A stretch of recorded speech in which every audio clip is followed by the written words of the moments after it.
And now, stand and cheer for your BBL Weekly.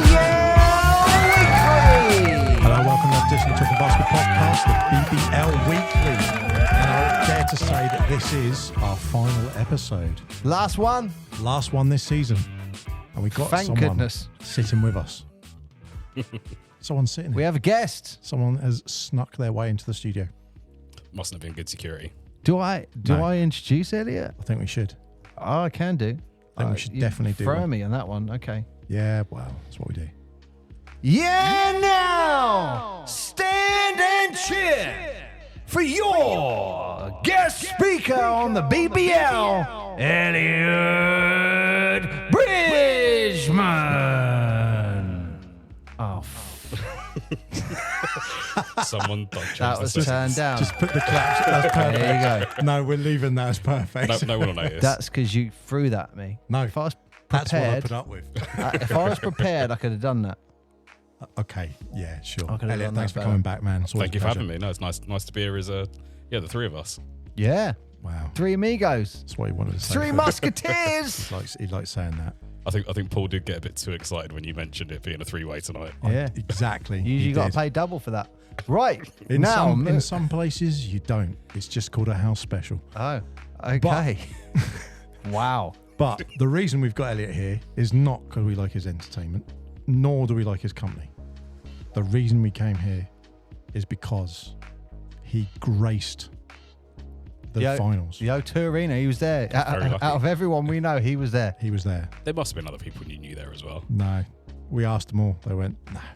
Oh. Just Elliot's going, so he's going to tell all of us. Oh, it was good. It was really, really good experience. It looked really cool, man. It's really surprised me by the atmosphere. I was worried with it being the O2, it ends up being more of a corporate event rather than it being a basketball event. But I will say everyone that was there was a basketball fan. It All was. right. Well, let's talk about that then. So what's it like when you get there? What's the atmosphere like just getting there? And is it a pain in the balls getting there? It is, and as I was saying to Mark on the off air, That was a perfect question. Was it? I made a bit of a boo-boo. So we've been to the O2 previously, and once you're trying to get out of the car park after an event, everyone's trying to leave at the same time. And it's mayhem. It took us like an hour and a half to get out of the car park, not even to get like anywhere, literally just to get onto the main road, to get outside of the O2 itself. But this time we thought, all right, we'll be sensible and we'll park somewhere outside. So all we've got to do is walk to the car and then we're straight off on the road. However, that parking wasn't so easy to get to. Took a wrong turn, ended up going through the tunnel under the Thames, and then the southbound tunnel, return tunnel, was closed. And it was an hour detour to get us back to where we were supposed to be. Good old London. you got to love London transport. Good old. I always remember, if you want to go anywhere in London, it's an hour.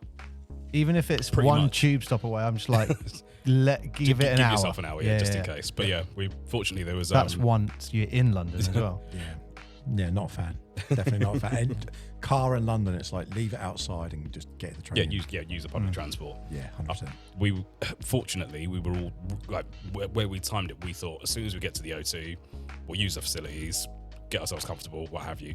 And all of us were desperate for the toilet. So on that detour, we found this pub, and I thought, right, we're just going to ask in here if there is like, rather than just following the reroute from Google Maps, we'll see if there is an alternative route. And they directed us back to another tunnel, and it took us like 25 minutes to get back. Okay. So it wasn't as bad as it could have been, but still not what you want when you're trying to get up there for an event. But just for the record, probably better than the Portsmouth road traffic system at the moment.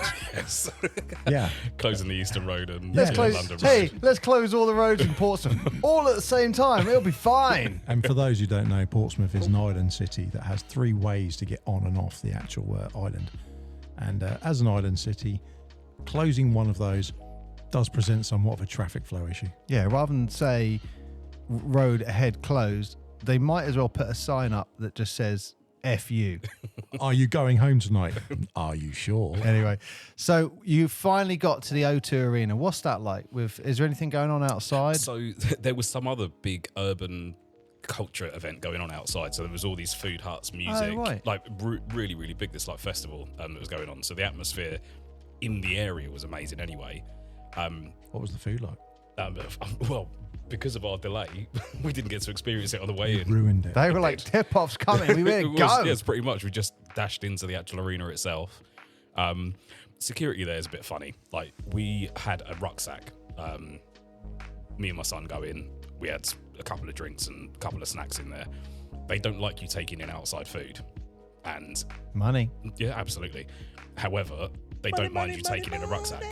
They don't search the bags themselves. They put them through a scanner just to make sure, obviously, there's nothing dangerous in there. But when you you go through a scanner on the entrance to the O2, you then go through security to get into the actual arena itself. The rules they've got at the O2 and the rules they've got at the arena are different. You're only allowed an A4 size bag as a rucksack, so it's a pretty small bag. Like a purse, basically. Well, pretty isn't it? much. It's a handbag rather you'll be all right than then, a mate, rucksack. I'd take like a little Yoda or something. take your that you purse. could unzip Skittles inside or But something. yeah, so that they were really strict. And the bag that we taken was my son's one, which is his school bag, which is a decent sized rucksack. And to go out and check your bag and then go back in, I thought, we're already running late. So I just folded the bag in two, looped the handles around themselves so it looked smaller, because it wasn't full. It was just the bag was too big and they wouldn't let us take it in. And yeah, the security guy who initially didn't let us in, when he saw that we just looped around and got into another queue, was trying to see whether I still had a bag in my hand, because I was now, rather than carrying it as a backpacker, I had it down sort of below knee level. We couldn't see it. So yeah, we managed There to. you go. Everyone listening, when you try to get in the Little trade O2, secret. that's how to do If it. you want to be sneaky, basically, and usurp all of the security protocols, speak to Oh Ed. yeah, just drop me a message. You know what I do when I go to the airport with my children? I always go first, and I try to panic them a little bit. I'll look at one of the security guards and just go, "Excuse me, keep an eye on that guy there. He's really dodgy." And then they look like panic. Just shuts them up for the rest of the journey on their best behaviour. He's like, "Dad, what did you say that?" Trying to do a Home Alone thing. Yeah, get on this plane, children. Yeah, I'll be right behind you. Yeah, off we go, love. Well, as Enjoy you're that going 2 through, weeks just away say, without the kids. "So excuse me, I'd check this guy's bag if I was you." And then just walk off, and they're like, "What?" Anyway, right. So you get in. The court looked very nice. It was a really nice setup in there. So we got there for the women's game, and I was a little bit disappointed that it wasn't completely full. Obviously, we've seen pictures. The turnout for the women's game wasn't as good as I'd hoped. Oh, really? So I don't- how many was there? Like, what's I would- capacity? Because that was 1:15 the ladies' game, wasn't it? And then Yeah. 4:15 at the men's game. Yeah. What So was capacity of the actual? I don't know what the Was actual it the whole capacity is. O2? It's so it's the O2 arena, the actual main. Oh, right. So yeah, that's like, because I saw it was like 80% sold out. So there's a lot of people there. Oh yeah, absolutely. But I think a lot of people were just coming for the men's game. Okay. So I would say it was probably between 60-70% full for the women's game, and then it seemed to fill up the intermission between the women's game and the men's game. There was definitely an influx of extra supporters and spectators. Looks like it's 20k roughly Oh, for yeah. the seating as the max capacity. So it was probably around 10, 12 at least. I mean, that's still Decent numbers very for British good. basketball, isn't it? Well, and are you saying for female basketball that's like 10,000 and watching that game? No. What I'm saying is it says 20,000 capacity, but that's like everything open and ramped up because of the way they have the court. oh yeah, of course, because like when there's a concert or something, the floor where the court is seating as well. Yeah. So obviously you lose a big, when it's a basketball Okay. event or ice hockey or whatever sport they're playing there, you 'cause lose that- a big chunk. That's the map of it there. We're just showing everyone. You can go and look on the views online. Oh, sorry. So that's the the map. court would have been like here. So you're losing. So you're losing quite a chunk of seating. So you're probably losing like. Oh, What's sorry. that's about The 50%. arena. Sorry, I thought. Okay, got it. Yeah. Okay. All So, right. So yeah. I mean, there's still a lot of people there for that women's final. Yeah, then. absolutely. It was really good numbers, and it was strange. You could see there were like chunks of supporters that had obviously booked the tickets together.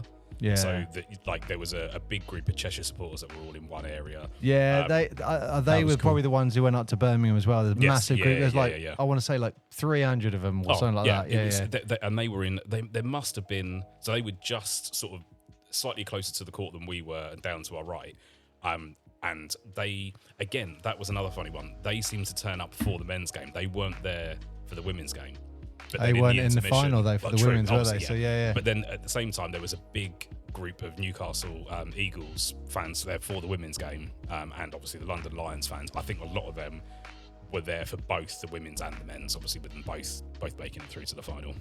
So Mark, let's go for the. Do you want to go for the women's playoff final? Yeah, sure. I was just literally looking at the wiki just randomly. Did you know the O2 Arena is one of the busiest music arenas in the world? 1.4 million ticket sales. But it's only annually or in 2021. That's how many wow. for music and stuff. But they still are only open 7 months, 200 days a year. That's all it's open and it's in the top for numbers even with that in the Like, world. only being In the open world, half like the year, Madison Square effectively. Garden's number 2, 1.1 million. For music, this is for music. For other things, I bet there's something different. But I just thought. But the reason it was interesting is because the picture that they use on Wiki for talking about the O2 Arena has actually got the. I think it's the New Jersey Nets and the Heat. Oh, was that one they used to do the NBA games? Yeah. Yeah. Which I wanted to ask you about atmosphere because we The went to NBA games were flat. They Weren't were flat. The ones we went to, I didn't really. It was- I didn't enjoy them too much. But I think you do need people that are true basketball fans. I think when you've got the NBA, unfortunately, I've never had a chance to go to an NBA game, but unless you're going to an NBA, You need to in go the and NBA watch the city- Orlando Magic. Oh, absolutely. That's where you need to go. I'm sure we'll be going over to Disney at some point in the future with the kids, and we'll try and tag that on. Do that definitely. But I think you do. oh, when I've it got my comes to- sat nav's got lost again, love. Sorry. Where are you? Oh, look at this. It's a stadium. What's in here? Let's have a look inside. Oh, there's a basketball game. How did I get lost for 3 hours? But yeah, I think when it comes to an NBA game, you need to have NBA fans, real basketball fans there. When you've got NBA teams playing outside of their own arenas, when they're playing when they used to play at the O2, when they play in Paris, you've got people that are going for the spectacle of the NBA rather than supporting the basketball teams. Yeah, I would agree with that. When last time we went, it was Boston taking on. Who were they playing? Was it Milwaukee? No, not Milwaukee. Who was it? I can't remember who they were playing. Boston taking on someone. That was New Jersey, maybe. 2007. Anyway, it was just. I remember thinking I've been to a lot of NBA games, going, this is quite flat. Just That's the one thing. atmosphere, It was just like, let's go Celtics, let's go. Yeah, no one And it knew, was just no one knew like- what to do. It was it was just a bit of a dry atmosphere. But when you obviously go in America and it's Yeah. yeah, you got the atmosphere Yeah, straight yeah, away, especially when you get to the fourth quarter. But I don't think that game was overly great in the sense of the Celtics were just destroying them. And it was like a 30-point blowout, and then everyone was like, okay, cool, and then we just went home. Yeah. He was driving. I must have had about 8 pints or something like that in the O2 Arena, and we were driving. I went, Mark, can we Did you remortgage? can we pull over? And he was like, no. That's because he was the designated driver. And I was at a point where I'm like, control. I am going to use this can. Like, and he was like, no. And yeah. I kept pulling off at the lay-bys, and I'm like, oh no, we can't stop. He was like, what about that one? We just step on that one. Oh, that's illegal in that one. He went, oh, okay. We go to the next one. What about that one? That one's closed. Oh, okay. I was And like- we got like most of the way down got the like A3. Guildford. No, we'd gone way really? past Guildford. Oh, we were going. I was absolutely motoring down that, and he was like, right, I'm going in this bottle, and then it was Right now. and then I had to go up some. I went just up some. I don't know where it was. Just went up the side. I think and I was like, just the put on window's side. coming down. This window's I'm coming down, going. Mark. As much as I can get out, Whether gets you out, want it that's or not now, it's happening. Well, look, I'm not proud of it. Suddenly the car stopped. I'm not suggesting to anyone littering, but what I'll say is when he came walking back, and I was like, that bottle is not coming in the car. The bottle was filled up. it's like you took the bottle outside, It can stay there.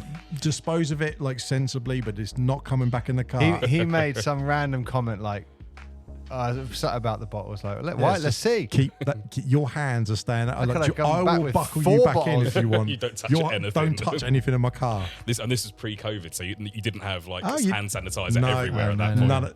No. It was like, yeah, I've got like a wrapper of McDonald's somewhere in the back. You could use that. Wipe maybe, your hands on but that. Yeah. It was, Anyway, I remember that. That was good. but no, it was a dry atmosphere. So Newcastle Eagles taking on the mighty London Lions. Yeah. Who've had a great season so far. Yeah. So what was the game like? with I the hate to say it. Portsmouth legend Faye and Dean playing for the London Lions. It was a good game. Hang on, before you go, this is for Faye and Dean, a bit of Irish crickets. There you go. That's for Faye. Bit of ASMR there. Yeah. So Elliot now knows that you're not really drinking a massive beer every time you do that. It's actually baby sham, is that? I was convinced it was a Stella each time. Other White beers are Lightning. available. I went down the wrong way. That's what she said. Special beer. Let's see. Oh. That baby sham. Got a kick on it, isn't it? Oh. Sorry, what were you going to say? No, it's all right. As I was going to say, as good as the basketball was, it right from the get-go, London were, you could see that they were just outclassing Newcastle. It was a good game, and I liked watching it. There was some real good basketball throughout. However, yeah, it was just one of those games where a team went ahead and just stayed ahead. It wasn't a blowout per se, but yeah, it just you could just feel that Newcastle were going to continue to push it. Yeah, it was. Sorry, not Newcastle were going to continue to push it. London were just going to continue to push the lead. It was a very quickly the disparity between the two teams. Yeah, definitely. But I think it's worth pointing out that I was looking at free throws. 77. Oh, God, he's always going on Always about on the bloody free free throws. 77%. Look, 77 and 70%. You come down to a court and I want you to shoot layups because that should be 100% from you. And if you miss one, I'm going to go, what are you doing? You're also never going to get Shaq on this podcast. Yeah. Listen, I have a reason for bringing these up this time. This is very, very relevant. So a lot of people have criticised in the past that some of the women's game relies on just jacking up long threes and stuff like that. Yeah. 3 points, their percentage-wise was like 32%, 26%. They weren't jacking up loads and loads of threes in the game. And all the stats actually reflect it as well, that they were maybe hitting 1 out of 3, but they weren't throwing up loads. In comparison, the free throws, there was a lot more of that inside play. There was a lot of drive and layup. And old style in and out play. So the 3-pointers that were scored or were shot, there'd be a drive and a dish rather than it's just like a transition 3-pointer or something like that. That's what I wanted to understand from you being there, is that it looked as though there was that driving dish, but it almost seems that 2-point shot, it wasn't that they were a step in from the 3. They were actually quite a way in. It was sort of like it was a proper mid-range shot that they were shooting. It wasn't just, they could have just stepped out and hit the 3. They actually would have had to gone away. They were choosing to take 2-pointers rather than. But that's why I think they got that. I won't say that quick early. They just built that cushion, didn't they? And they just kept it. And I think the other thing, London, they out-rebounded, but on the offensive side compared to Newcastle. Yeah. They got so many more second shots than Newcastle did and capitalised on it. Yeah, 100%. They're a bigger team than Newcastle, for one. I've said it many times, but the legend known as Pat Riley said, rebounds win championships. Yeah, absolutely. But yeah, I mean, I think for the neutral, probably wasn't great. And that was the thing. The atmosphere in the women's game was quieter. As I said, it wasn't as full, the arena itself, but it also, because the game from very early on, you saw London go ahead. There were a couple little pushes from Newcastle where they tried to get back in, but nothing that really ever gave them any hope that they were actually going to get back in the game. And as such, it just seemed a little bit dimmer, a little bit quieter. And one thing I did notice at the O2 Arena was a former guest of ours in Craig Sorrell was there organising stuff. He probably built the court the night before during the night. So that one won't take too long to find. It's probably 3 or 4 guests ago we had Craig on. Yeah. But he was there organising all the players, everyone coming out and stuff like that. And I bet he'd have put he might have been one of those people who put the graphic. Oh, yeah, 100%. That centre graphic. Yeah, that was quite a big. Oh, it was. That was very huge, big wasn't centre. it? That's one of the biggest ones I've seen. I've never seen one that big. That's what she said. But honestly, it was almost disproportionate. Do you know what I mean? Yeah, it was NBA style centre logo on that court. Yeah. Rather than it just being within the centre circle, it spread into. But it was the actual trophy, wasn't it? Which we'll come to. But I quite it liked was it. actually the trophy sort of image. I think they did a good job in that. It wasn't it wasn't a tacky court. It didn't look too. No, and the Were you facing logo or were you side or? So we would just pretty much mid court, which was obviously good as a neutral. We sat mid court. Mid court. But we were sat the opposite side to the camera. So we had the players' benches just below us. Oh, nice. And that's why you had all the Cheshire fans right next Exactly to that. behind the Yeah, bench. Yeah. Which was something I was going to potentially ask you guys. I don't know whether you'd know. But when it comes to buying tickets for that, I would imagine it's just individuals that buy their tickets. It must be that Cheshire have like a fan club where someone's got a credit card and just says, right, we're going to block buy these seats here. And then if you're a fan club member, you can then buy the seats from us as a resale. Essentially, I mean, it is a more common trend. I'm noticing it more and more. You only need to watch the recent NBA semi-conference finals, whatever, round 2, whatever you want to call it. Yeah. Watch those games. Like, look at Minnesota away to Denver. Yep. And look how many Minnesota fans are in Denver. A lot of them around and together around as well. the bench. Yeah.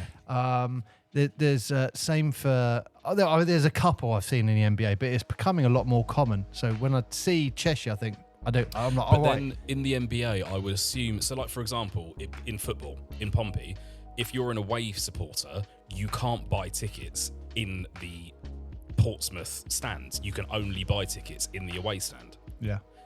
So when it comes to an NBA game, I imagine it's the same. You have to select a team that you support as an away fan or a home fan. So you would be allocated those seats. However, in the O2, you're not buying those tickets from the clubs that are going to the games. You're buying those tickets from the O2. I don't know. That's a question we should write down, Mark. Yeah. And if we ever get anyone who can answer the question from the BBL, we can. That was great. ask them. I bet they were absolutely pummeling some filth at the bench, the London bench.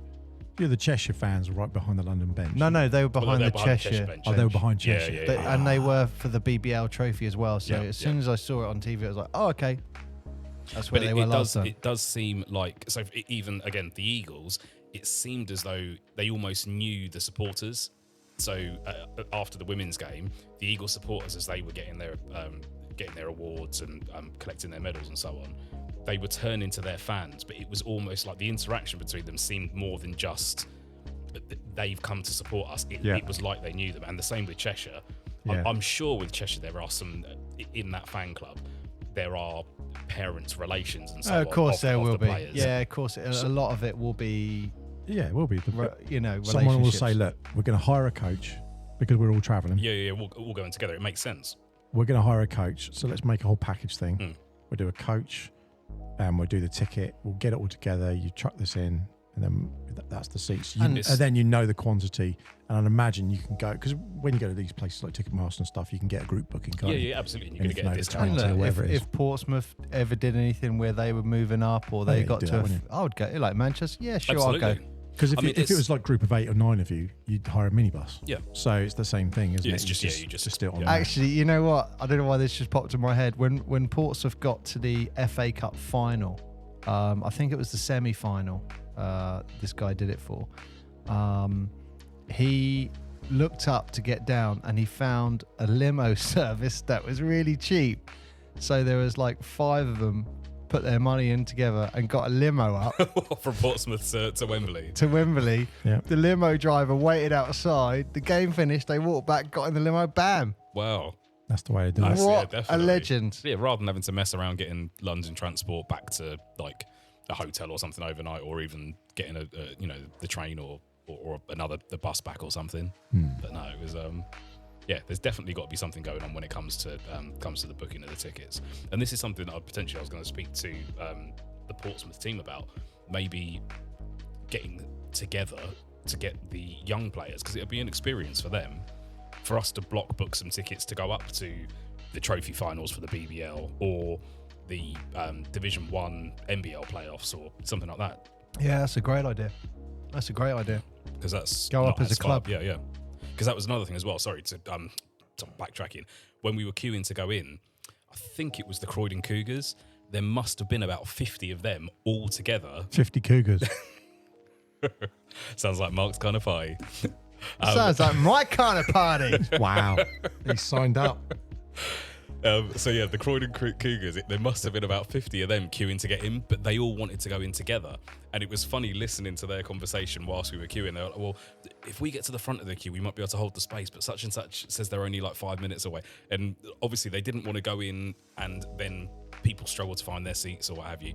So yeah, it was nice to see a bit of camaraderie from teams that aren't actually playing. So they're not supporters of an actual team, but they were in their like tracksuits and their tops for their home team. That's very cool. But yeah, it was nice to see that like other teams being represented. There was a kid wearing a Doncaster. I can't think what team it was, but wearing a Doncaster kit. I saw loads of other kids wearing what must be the teams that they play for's kits. So yeah, I think it would be good. Any Solent teams? Didn't see them. Definitely not. Good. Definitely not. Sorry, I mean, no that's representation a shame. from Solent. Yeah. Let us down. Were there any Force tops? Portsmouth Force.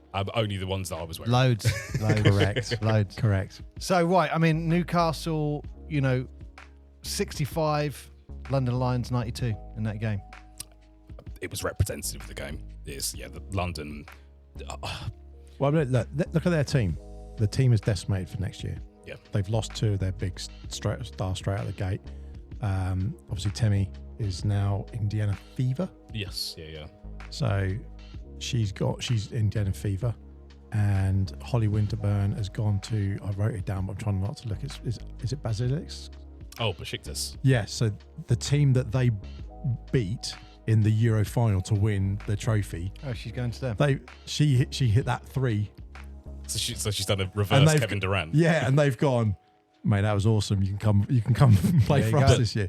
So they've gone. They've also actually announced that Stella's not coming back. She's leaving this year. So is Abby Myers. Abby Myers is gone. Yeah. So those young players got to step up. It's your time to shine. But they literally announced it like we've done it. We've done the quadruple, which really confuses me still. But we won't go there. Why does that confuse you, Mark? There's four trophies. That's called a quadruple. Done. Let's move on. Yeah. Let's move on. Next. Yeah. So you think there's four big players just gone from the London Lions team. Now that and that's before the off season. That's before, even before the off season, they've literally announced it, gone. And the coach, she had a great career and a great opportunity to go do some other things, and they're like, well, we don't know if she's coming back next year or anything. So, but it's like that they've done it. They won their own national league, ticked every box. They've gone into the Euro Cup, won that, done everything they set out to achieve, box done. Yeah. And now it's like, we've seen it in NBA teams. You can say last dance, you can say all those sort of things, but they literally have just gone out with a bang. So it'll be a real shame to see with their success over the last few years, and especially the success in Europe. We were talking about this before. Yeah. I still cannot understand how, as the owners of that team, you can pull the funding for Europe when you're the European champions. Oh, let's not go there. It just baffles me. But now to have announced that they're pulling the funding for, is it their academy and the women's setup? Mm-hmm. I don't know what. Unless they're going, that says one word to me: financials. Yeah. That's what it comes down to. Yeah, I got a little bit on it. We'll loop back to it afterwards because there's a little bit. I'm assuming it's the money. It's a bit like the NBA bankrolling, the WNBA. It's the same kind of thing. I imagine that's, and they've just gone, look, we're not going to keep going. Yeah. But it's a shame because anyone that's made, you've done a cup, you've done 4 trophies, you've been really successful, and the other thing, which we're almost we're glazing over a bit. When we're talking about Holly and Temi, we've got to remember they're UK GB players. And they could come to the Portsmouth Force ladies sit up. Is that what you're saying? Well, Temi's playing with Caitlin Clark at Indiana Fever, so I don't think she's going to go and play for. But I mean, there's a chance, is what you're saying. It's not a no. It's not a no. It's not a no. It's a chance. But that is only going to be good for the sport. Absolutely. And people saying, and their development as well. Their development players that come through, and you've got to look at them and go, they're carrying that torch of, hey, look, the Women's Development League, this is what they've done. They've come onto the big stage and they're doing well, and they're players that people have hunted for. And that's like a step change. Yeah. So that's really, really good. to come out of that. It's just a shame that you have to break it all up, but I think can't make an omelette without breaking a few eggs. If you win something, you deserve to defend it. That's all I think about it. Yeah, I agree with that. Totally agree. More. So So that was that one. Then there's the men's final next, but in between that, what happened? The entertainment was absolutely spot on. Yeah. I believe a certain tongue-out, blue-eared dog. Yeah, Pat Rice was there. I Your saw that. favourite. Yeah. Yeah, What a legend. Look, That was really good, like that throughout the says whole to game me, as well. that is why he is the best mascot easily in the BBL, Oh, yeah. because he's going to a BBL playoff final and his team's not even in it. I mean, Plymouth were close. Oh, wait, one sec. Yeah, we'll put the crickets in for that one. What? Like the Plymouth were close. Yeah, no, like they literally the team that finished 10th in the league, but it's their mascot who's doing the final. That says something Yeah. about the mascot. Pat Rice, absolutely. legend. So it was, but Pat during the women's game, Pat was making his way like round the crowd, more so sort of on the court side, like messing around with fans and doing that sort of stuff, and like just keeping atmosphere up. This was something else I was going to say. So Hadjit, who does the commentary and presenting on the YouTube channel and Sky, didn't do the women's game. I forget his name. There's another. He does like court announcements for quite a few of the big BBL games and the London games. He was doing the commentary and announcing during the women's game. Don't get me wrong, he's a really good announcer. Was it Tahir? No, it wasn't Tahir. His name will come to me. I think he's an ex-player. He's a big, bald, ginger-bearded guy. I can't think of his name at all. It will come to me. But he's a good announcer and was doing a really good job. But it was almost like things were... Even like you could feel like the focus during the women's game was the men's game. It was a build-up. It was like the undercard in a boxing match. Oh, okay. What, like where everyone wants it to finish, so the main contenders can come out? No. I wouldn't go as far as wants it to finish. Like when the women's game finished, there was huge celebrations. They had the Were people turning up during the game? Did you notice that? Yes. Sort of people? Yeah. There was a flow of people in the second half. Hate it. When people are like leaving, as there was one in Boston, I think. This series where and they started all the making Boston their way players out. they were just leaving. You go to Miami. Go to Miami. It's like everyone's there. The game starts. Half the arena walks out. Oh yeah, literally when it starts. Yeah, Miami, everyone walks out, and I don't know if it's going getting food, drink, whatever it is. And then when it's like towards the end of the third, that's when it gets busy. Everyone comes in like, okay. it's time when it gets now. to sort of the money time of the game. It's more of it's a social thing, isn't it? Yeah, that's what I'm saying. Social. That's how it came people across. are talking across like the seats. Like, really? Not paying attention to the game? No, people passing food. Also, it's a whole family. But then thing. that was another thing that surprised me at the game. It was quite social. So the person I was sat next to ended up chatting to her and her family. The people sat behind us had horns and drums and stuff, and we ended up chatting to them and like whilst we were cheering. And it was like you made friends at the game as well, which was really good. Friend, basketball friends.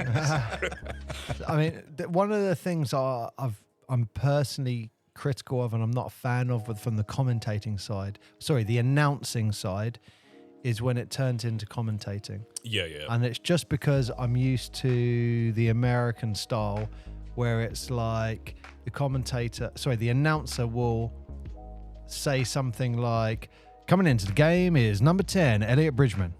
Bam. Done. You're given the information. Or when someone scores, Mark Chester. that would probably never happen. No, definitely not. It'd be Not even like a layup. on his fourth foul, Or fouling out of the game in 6 minutes. but the opposition scored and it's like, Elliot Bridgman.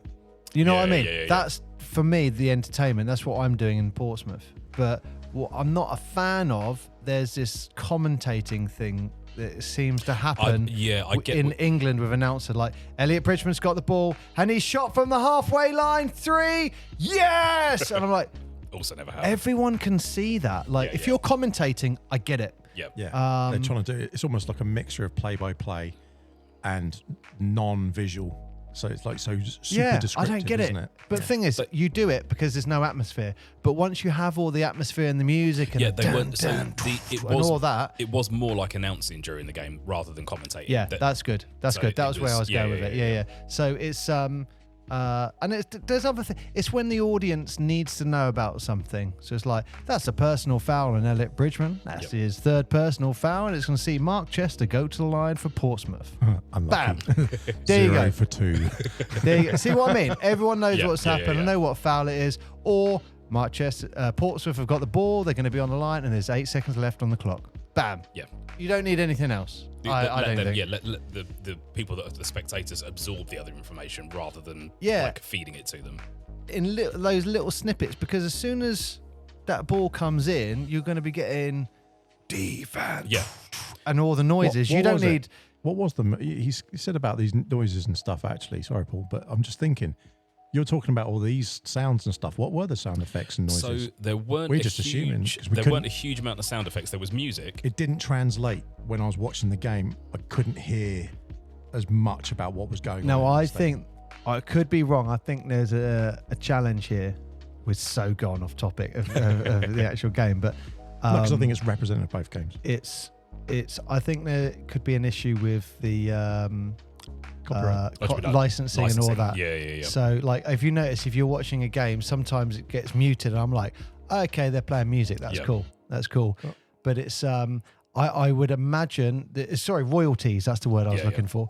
There's royalties on all the music. So, because you have a royalty for the venue and then royalty for broadcasting, and they're two very different things. Right. So, yeah. I mean, like, for anyone who's doing sounds, I don't fully understand. I mean, you sounds like you know, but if someone's got a license for the venue, you can play what you want to a degree. And then it's why if you are like playing a cover song, for example, if you do that but credit the artist, that's okay. Right. Yeah, but that's not happening for live music, isn't it? I'm not writing down, hang on, I've just played all these songs, give it to the venue, they write them down and go, right, there you go. We're going to make sure that the license we paid is going to feed money into those people. That's not happening, is it? Well, it is now because of the way of digital traceability, but it never used to be. That's going straight to the record companies. Of course it is. A big pot, and they're going to go, why do you think the record companies are trying to push? And they're going to go, we got all this money, who should get it? Taylor Swift! Yeah, they paid 90% of Taylor Swift songs at the thing. So that's, I mean, we'll come to that.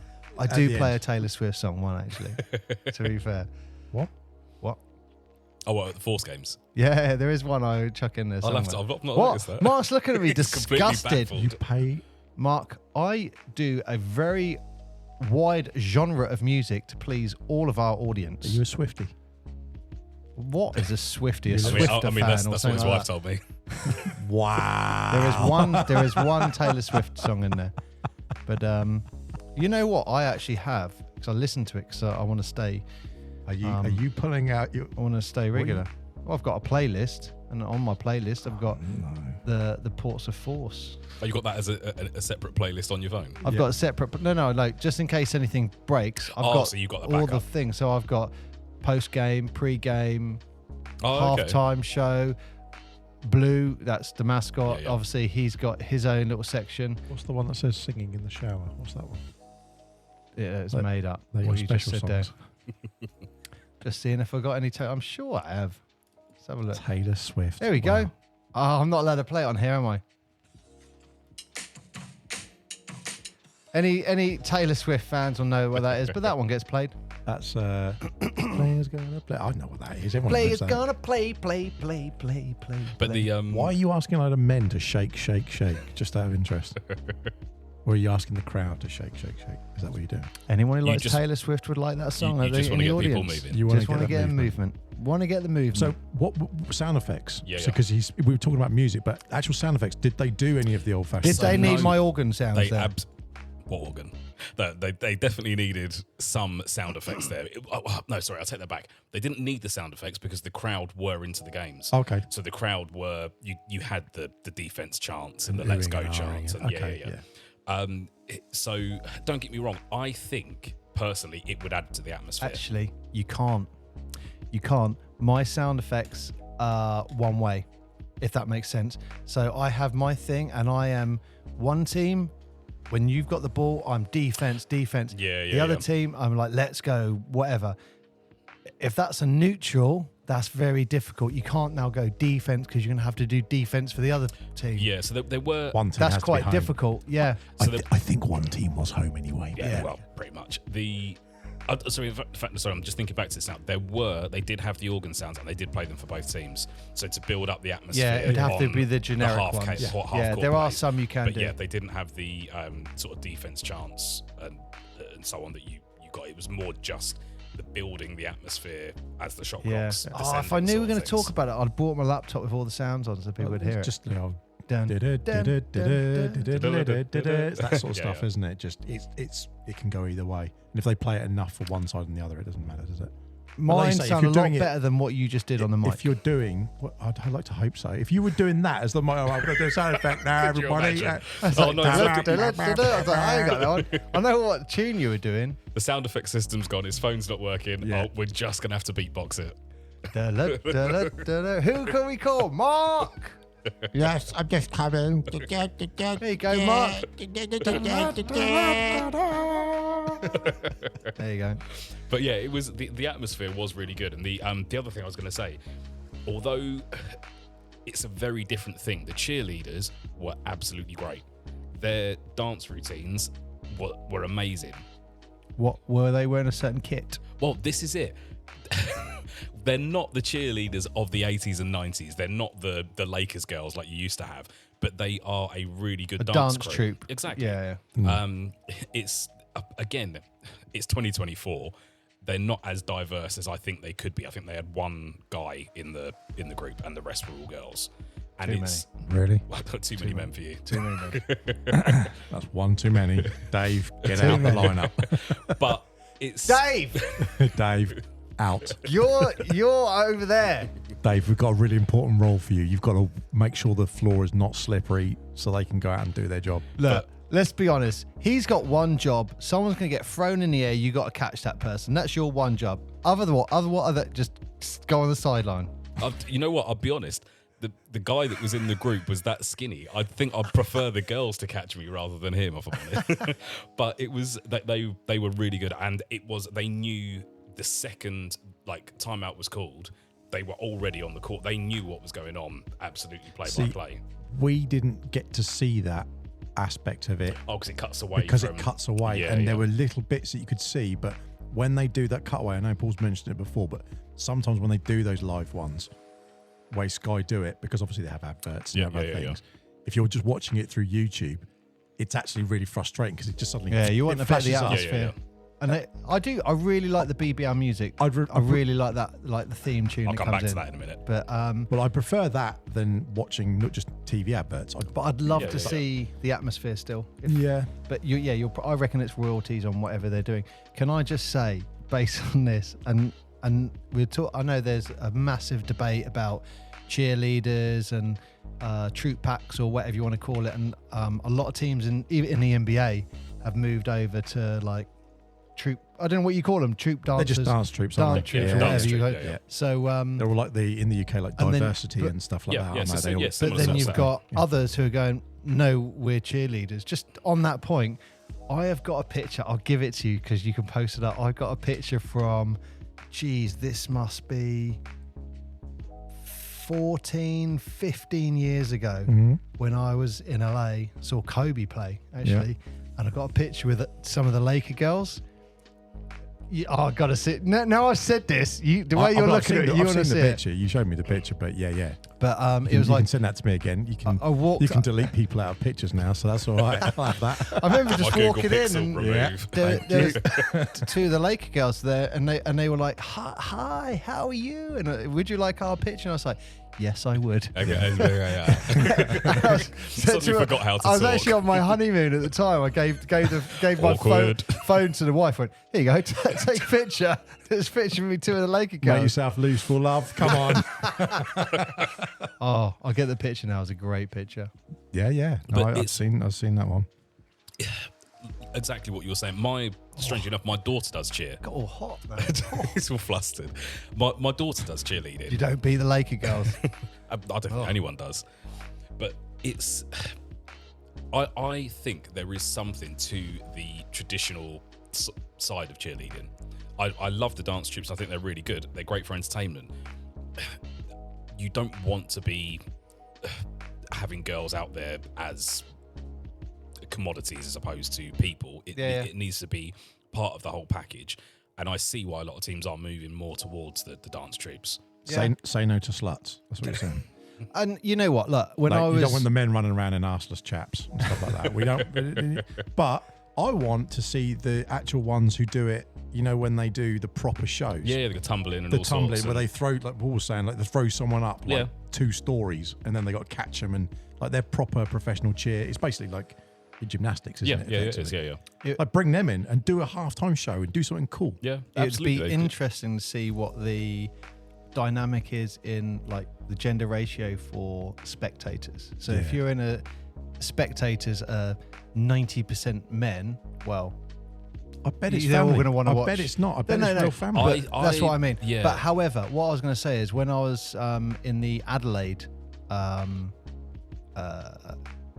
in Adelaide to watch the Adelaide take on a couple of games, they've done it really well. So they've got a troop pack, but they've got it where you've got adults all the way down to kids, Oh, okay.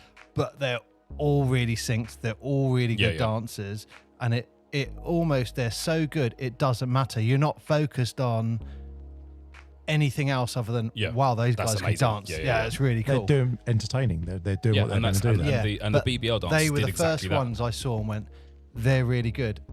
And in contrast, and I don't normally say anything negative about Orlando, but I was in Orlando and they had this and the dance troupe thing. And I was like, oh right, that looks a little weird. Where are the cheerleaders? And I 'Cause of still, what I you're still used to. think it looks weird there, Yeah. if I'm honest. But It's the way they're doing it. when I was in Oh, Adelaide, okay. it was the Yeah. first time I was like, you've got it right. Because they had the different age groups going Yeah, up and yeah. down, it just made it, okay, that's, complete family dance. I said to Mark, that's probably how you should do If it. you go to Butlins and you're subjected to that abuse, and you see someone doing like the kids' entertainment or the Yeah, evening entertainment, and they wheel someone out to Bingo, do that. bango. Yeah, and they're like the 4 people that they're getting everyone to dance and stuff. That's how it came across in Orlando. Oh, okay. The way that they did that, it was like you're trying to be too PC family friendly, yeah. and it's like just entertain. Like years before, it would have been. I think I watched Blue Man Group there. Oh, okay. So their Blue Man Group. What, it's a halftime show? Or? Halftime show just Wow. pops over from Disney, and the other one was Chris Angel, the magician, and he did something Oh, where he yeah, came yeah. down from the ceiling, and so like they would do a proper halftime show where it was something going on. You think, well, I'm staying for this. Yeah. So yeah, I'd like to see that, but I they think used there's to a do. whole show here. But when they did There's the a whole whole TV, Separate, show the here. entertainment side of it. but when they did TV, you were saying about missing the bits in between the intervals Yeah. and stuff. In America, like whenever I was always surprised that they would have the adverts running down the bottom while the But game you is still have on. that. Yeah. And so they'd have like, here's a timeout and something going on. Or whatever. Surely that is and it'd be something like the BBL Mike's could Chevy do. truck and so, and all the adverts. So of course, like, get more adverts in. Just keep the Yeah, game yeah. is still running. They don't turn the game off. You just go split screen. It's just YouTube. constantly. It's all on YouTube. Well, a But lot of the then games are on The YouTube. YouTube thing, it's having watched the majority of the games on YouTube. Rather, I've only watched 1 or 2 on Sky. The intermissions and the timeouts and so on, they literally switch and it's just a blank screen with some like lift music. The cool yeah. Oh no, not even the halftime. Oh. They have the cool music, but the timeouts, it's just like lift music. It's Yeah. like a sort of a mellow version of the is it the Unbeatable? Is the name of the song? That's the one. But yeah, it's. I think there's got to be something they could do there. There must be loophole's not the right word. There must be something in the licensing where they could play music they're licensed to play, but have these cheerleaders. May I make a suggestion on this? Just They go- show go straight to the commentators. Yeah, just go They're to studio. sat Yeah, there yeah, yeah. talking. Just I go mean, to studio. I'm assuming they're not sat there all the time. They're somewhere else. But yeah, if you're in the, I'm Oh, assuming you could go split screen. Yeah, have you're the commentators talking about the game, but you can still see what the cheerleaders are doing Yeah. at least. yeah. But Plus then the dance yes, cheerleaders. and that for me that makes sense when you're looking at that orange screen, or whatever the music Yeah, is, just and it's just like. Go to the commentators and go, right, well, this is a great first half. Yeah. You got to talk about Faye and Dean. She just Yeah. come and scored 8 points. What an amazing A little contribution summary for of her. the quarter or and whatever's gone on. or whatever has happened. That makes sense to me. Yeah. So I know what you're saying. Yeah. And- But I think it's they could- because it's still, I don't want to say young. I think the BBL are still on they're their learning. media Yeah, journey. yeah. Well, I think you've hit the word young there. If they had the screen in the background, and even if they muted everything else and they put the 2 presenters or whoever's talking at the moment use them on the back of a green screen. They put them in the corner, just like everyone's used to nowadays with a Twitch thing or something like that. I think they're in a cupboard. That's what it looks like. It does They're in a sometimes, cupboard. doesn't it? Probably with a They're little sat small there, TV. and then put them in the corner and have their audio going, and then just what's going on the background, because you're not playing any audio, so you're not conflicting anything. That's there. But in the NBA, they're on the sidelines, and you got a camera right there, and they're just and they're right literally on them, looking at the court and going, "We're going back into the second quarter right here. Bam, you're in." But what I mean is, you use their audio feed rather than that one, so you don't have to worry about any copyright striking or anything like that. Yeah. You just literally what's going on the mic there, and have them doing that. You have got the best example for the English to copy here. Absolutely, you've got the blueprint. Like the blue, and you've got. I tell you what, you've got multiple blueprints all over the world. NBA obviously is probably the obvious one, but then if you look at like the Europa League, sorry, the Euro League, and then like even in Australia when I was over there, it's kind of standard. They don't go to an orange screen. It was right, we're here, and it was that, and it was that whole. Did you get you're to there see the whole time. Some basketball on TV in Australia as well to see the difference between what it's like on the court and it's like NBA. Yeah. So I don't know. I know what you're probably thinking. I don't know what cameras they're using. I imagine they're not having a massive camera. I think it's a smaller camera in front of them. It's a big old camera. So the guy who that's probably why they're not on the court then. Yeah. There's not but they could still do it. In the olden days, like in the Channel 4 days, they'd be in the studio and there'd be four of them sat there, and you'd have that lady like, so we saw an excellent 3-pointer shot. What do you think? And the guy's looking at her like, this basketball is your first game, right? but all of those things, like you say, they're growing, they're learning. I think they have tried going for a certain type of audience, and they're quite happy to sacrifice the audience of a certain age and above. That's my view. Yeah, I agree. There is definitely a young focus when it comes to the YouTube. The way they present it, some of the presenters they get involved, the way the media's put together as a piecemeal in bite-sized bits of media. It's perfect for the short reels, the short media bits, the short clips. That's what they're so focused on these days. The long-form content is getting lost a little bit. Not this podcast though, because it'll keep going. Right, hang on. Let's get off Men's this. game. Men's game, because we're going off on a tangent. I think there's a couple of topics we could go off in their own shows. Yeah, totally. Cheerleaders, media content, all that stuff. There's a few different shows. You want to do there. a show just on cheerleaders? Yeah, why not? Mark, He's got an ulterior motive. You got to be inclusive. Bring the cheerleaders in. Let's interview a cheerleader. Yeah, okay. I know. There we go. Right. Just before we go on to the men's game, the intermission show. So once they've done the presentation of the women's trophies and awards and what have you, because that came straight after. It was straight just after. Like wheel it straight out. It was really, really good. So the unbeatable theme tune that they've been using this year, they had the performers for that. So there was a guy and a girl predominantly in centre court. Making this big performance. They still had the gas cannons and stuff on the court. Their performance was amazing. I think for them, I wouldn't be surprised for those guys because they're not artists that I've heard of, and I'm going to be brutally honest, I can't remember their names off the top of my head. I would imagine that's probably the biggest crowd they've played to, and it was sensational. It was really, really good. Yeah, I mean, I don't know, but I would say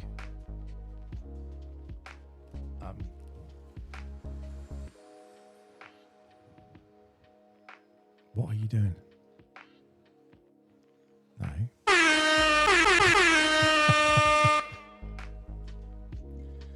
So you were saying in the middle. The intermission, so between the two games, it was a real spectacle. It was really good. I made the mistake of choosing that time to go and get food, and that was not a good option. Error. Was the food good though? The food was really good. Did it cost you your mortgage? Oh, basically you have to remortgage if you get it there. However, How much does it cost? Like what's like a beer and a burger? So a basic meal, a burger and chips, was £19. A beer, just a single beer, was £8, and a Coke was £6. Bloody hell, that's London. Yep. Welcome to London. However, I found, because it was my son and me watching, and we both like our food, I was like, well, both of us would eat a burger and chips and get a drink as well. That's going to be best part of 60 quid for us to get something to eat and a drink. However, they Happy do. birthday, son. Yeah. This is your birthday. However, This they is do. it. Merry Christmas as well. We're rolling this one in. They do these family packages. So I thought, all right, this actually makes more sense for me to get a family deal, which is an adult burger and chips and 2 nuggets and chips, and you get a drink with each of those, which was 30 quid. Okay. And the It's not portion, too yeah, bad. but the portion of chips was the same size as the adults. So I was like, right, between us, we'll have half a burger each and a portion of nuggets and chips, and it actually worked out to be a decent amount of food for not a ridiculous amount of money, and you got drinks for that as well. I don't So- know about anyone else, and I think our listeners might be thinking the same thing, but I want a burger and right, chips right now. and chicken nuggets now. Now you've said that. Oh, But no, it's, my yeah, mouth it was, started watering. Oh, I know what Paul's doing on the way home tonight. Would you have the nuggets first, or would you have the nuggets no, after? burger and then nuggets and Yeah, chips. nuggets Yeah, as yeah. almost as like an order. Not Maybe a like nugget side. with the chip. Hang on, we're going off again, right? Well, I'm just saying. I just because we didn't like the food in. Well, first time we went in Orlando because we were eating at the top and it was rubbish, and then the next time we went downstairs. Oh, you know where that you get better restaurants in there. Going to VIP, mate, is what he was saying. Yeah. Well, we went in the middle bit as well, but yeah, that VIP was good. But yeah, But, the food, at the O2. £8 for a beer, though. Yes, that was crazy. Welcome to London. That's what it says to me. Welcome to Fortunately, I London. was driving. So £4 everywhere. Basically, if you live in London, they go, right, I've got a product here. How much did it cost? £4. Right, let's just double it because we're in London. There you go, £8, mate. I wonder if anyone says no. No, I'm all right. I'm Just say they go, Just tap can I have a water, beer, please?" please? Here you go. No. Actually, I did once. Yeah, but then you'd be sitting there, and then everyone else would have a beer, and you'd be like, "I want one." Yeah, you know what? I was in a nightclub. This was probably about 10 years ago, and I bought 2 bottles of Budweiser and a glass of wine for my wife. And they were like, yeah, 25 quid, mate. And I was like, You're joking. 25 quid? It's like, nah, don't. I said, nah, don't worry about it. Don't worry about it. You're right. Anyway, I opened the bottle now. I was like, Just your problem. I swear, just put the cap back on. Like 25 quid.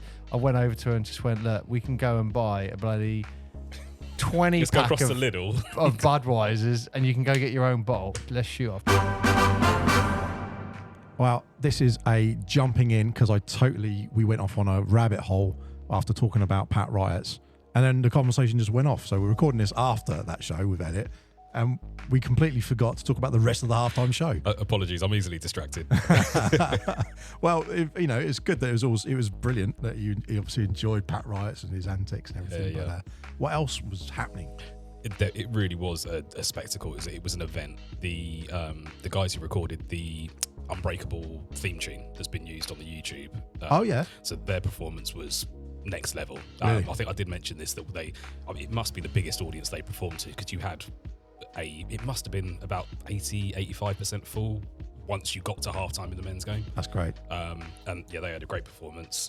You also had the That freestylers. theme tune that goes around, isn't it? Oh, That's the one it that- does get stuck in your head. And it's good, and I like it. But after a while, you go, "Oh, I've got to hear this again." I think the best thing with that was also seeing it live and seeing the energy those guys put into the performance. It almost gave it like a new lease of life. Yeah. So when I've now heard that song again since watching some clips on YouTube, it feels like it's refreshed it. It's it was refreshing. I am all for a theme tune, and I get it. And we've chopped and changed themes, and we'll probably do again one for the next season. We'll do a different one, but it's something hooky, and you go, I know what that. You hear it, and you go, oh, that Even is the this. intro.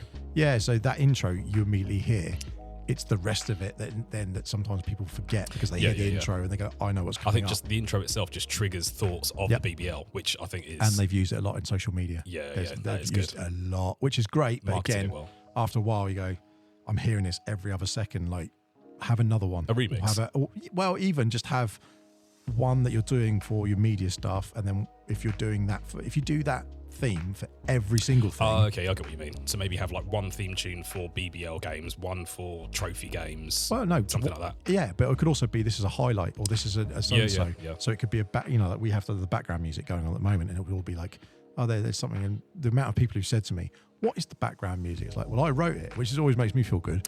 But Nice little ego boost. yeah, it's lovely. It's great. But like those sort of things, the music and the sound go in different places at different times. So it gives you a different feeling. But it's definitely distinctive, that's for sure. Yeah, no, that's cool. So what else they have? Sorry, I was going back to I mentioned a second ago. They had the freestylers, which are it's something that I think I'm biased for. Number one, because I grew up playing basketball in the 90s when you had the era of And One and the freestyle outdoor basketball being like at its absolute peak. But also because I've met one of them a couple of times, Taryn Algar, who's well known as a street baller, a freestyler, but a good basketball player too, and Andrew Wilding, who is one of his partners in crime when it comes to their like halftime performances. Nice. I've seen Taryn do his stuff where he spinning the ball and then doing adverts for people and stuff. But I think the best thing with them is their interaction with the crowd, the kids. They get them so into the game. Bringing out a kid at halftime as part of their performance, so they do their stuff, which is skill-wise amazing. But bringing a kid out to get them involved, which then like gives the other kids in the audience that feeling that at the next game that could be me. Which was really good. They've done a good fair few of the London Lions home games as well during the season. All right. Because I don't think they live too far to get into them. But yeah, seeing them at that have game. to get you down for a Force game, fellas. Definitely, yeah. I don't know what their price is like, but I'm sure we could do it because I know they've come down and played in Craig Hughes 2-on-2 tournament. Oh, okay. And have done really well there. So there's links.